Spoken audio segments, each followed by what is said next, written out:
Hey everybody, what is going on? IcyCat here with another skin review. This time we're taking a look at the newly released CYAN gemstone skin. How does this one stack up to the others in the lineup? Before you spend your money on it, let's see what it looks like in-game first.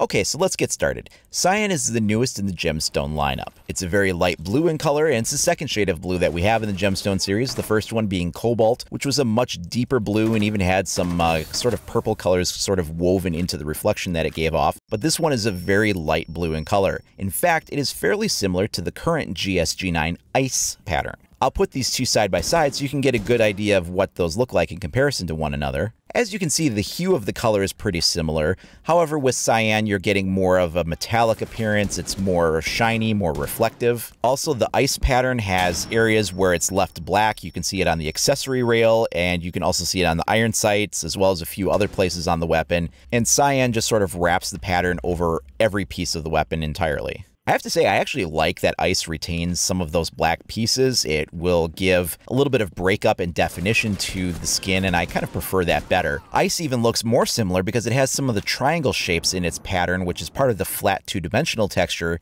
as opposed to CYAN having the cut faceted displacement mapping or the normal mapping that's more of a 3D texture. But you sort of get like kind of that feel with the ice texture. Ice is only available for the GSG9 operators though, so if you wanted to put this on anybody that's in a different CTU, you'd be out of luck, and that's where CYAN can come in and sort of provide that extra coverage for different operators. Now, all of the gemstone skins are available under the digital content tab in the store. They are not available in the regular store where you can purchase items with Renown or Rainbow credits. It is currently available for $3 US, just like the other ones at their initial price points. So if you're looking for it in the regular store, you're not going to find it there. You have to go under the digital content tab. While it's always interesting to get a new color, I think that the gemstone line has become, frankly, too saturated, pun intended.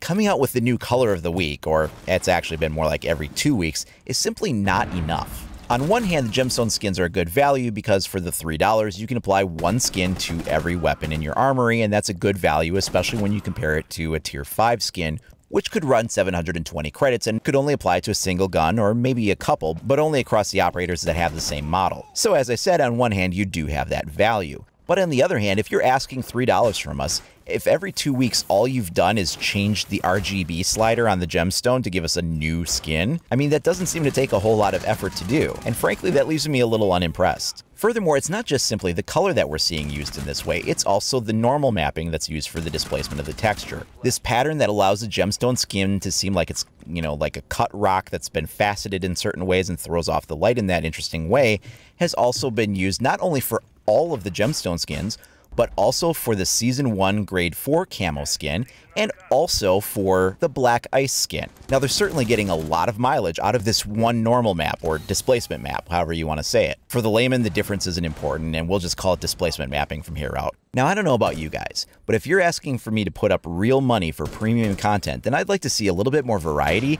and effort put into it rather than simply adjusting the color value. There have been one or two good examples of this. For instance, if you took a look at the Division skin, I did a review on that a while ago. You can check that out in the playlist if you want. But there's a skin that was made for the UMP45, anybody that had access to the Division game, and also to Siege, got this through their Uplay content.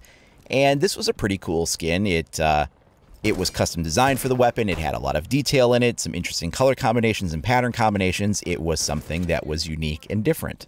Likewise, the Season 1 Grade 3 camo skin that was available for Thermite's 556XI was also an interesting use of texture.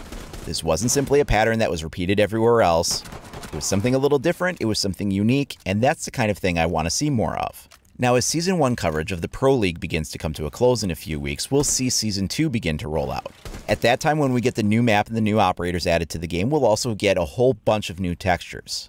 When Season 1 came out with the Black Ice content, we had all kinds of new textures that were added to. I think every gun had a new, just generic texture that you could unlock, and you also saw the Black Ice skins come out. The Glacier skin sort of leaked at that time and then was pulled.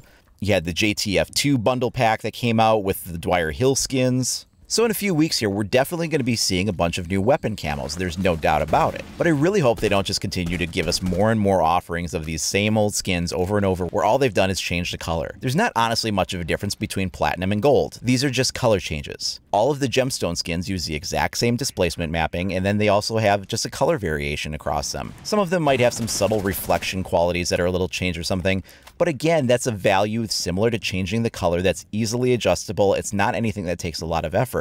Now, skins are something that are visually cosmetic, so if you find yourself frustrated by the fact that the gemstone skins all look the same, you don't have to be buying them or anything, for sure, but if Ubisoft wants to entice us to be purchasing these skins, if they want to make it, kind of like, oh, I've got to have the next cool one that just came out, then they've got to step up their game. It's just unacceptable to just change the color like this and just call it a day. That's just not going to work going forward. That's not even to say that the gemstone colors are bad or that the gemstone series is a bad series. It's not. I'm just saying I want to see them step up their game. I want to see them offer something better, make it more enticing, and just really bring it up a notch, because so far it's just been frankly a little lackluster. One of the many aspects of my day job is that I'm involved with some elements of graphic design, so I know what it's like to make textures in Photoshop. I know what it's like to take that texture and then wrap it around a 3D mesh and make a tileable texture, and most of the skins in the game fall under that category. Pretty much anything in tiers 1 through 3 are just a tileable texture that's a wallpaper that's just smacked onto a 3D mesh, and it'll look largely the same from one gun model to the next. There's no effort put into this. Now, you get the good quality skins once you step up to the tier 5 level, and a couple in the tier 4 range, but the offering of these is pretty low, and frankly, the price that they're asking for these 720 credits is a lot of money to put down for one skin that applies for one weapon model. Well, that wraps up our closer look at the CYAN weapon skin. We've definitely got some exciting things over the next couple of days to look forward to as we have the Season 2 sneak peek reveal, which I'll definitely be going in depth with and covering that among other things. So if you haven't already, please like and subscribe. You can also follow IcyCat25 on Twitter or IcyCat on Facebook to keep up to date with all the latest news and information for Rainbow Six Siege. Thanks for watching, everybody. We'll see you next time.